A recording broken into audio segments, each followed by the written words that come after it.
إلى من ضحت بوقتها وجهدها ونالت ثمار تعبها، إلى من أعطت وأجزلت بعطائها، إلى من سقت وروت مدرستنا علما وثقافة.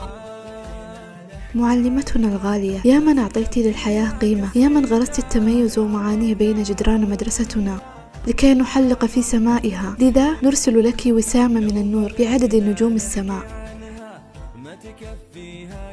منك تعلمنا أن للنجاح قيمة ومعنى، ومنك تعلمنا كيف يكون التفاني والإخلاص في العمل. شكرا لمن أضافت قناديل العلم والمعرفة في قلبي، ما أشرقت في الكون أي حضارة إلا وكانت من ضياء معلمة. قم للمعلم وفي التبجيل، كاد المعلم أن يكون رسولا.